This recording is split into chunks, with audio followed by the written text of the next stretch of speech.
సంక్రాంతి పండుగనే కానీ ఆడక తిన్న కొడుకులు మాత్రం ఊరిడిచిపోతలేరు. బట్ సంచి కూడా తెచ్చుకోలేరు, ఏమిట్లేరా. ఓవా మేము అడగ తినడం అనుకున్నావా? సర్వే చేయడానికి వచ్చినాము, ఇల్లు లేని వాళ్ళకి ఇల్లు ఇస్తాము. తెలియకన్నా సార్. నమస్తే సార్. ఆగండి సార్, కుర్చీలు తెస్తా. చెప్పవా, భూమి ఇల్లు ఉందే? పిల్లలు ఎంతమంది ఉన్నారు?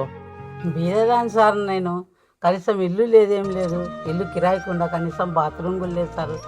కొడుకులు ఉన్నారు సార్, అన్నం వేయరు. ఎంతవరకు పింఛన్ మీదే బతకలేదు సార్ నేను.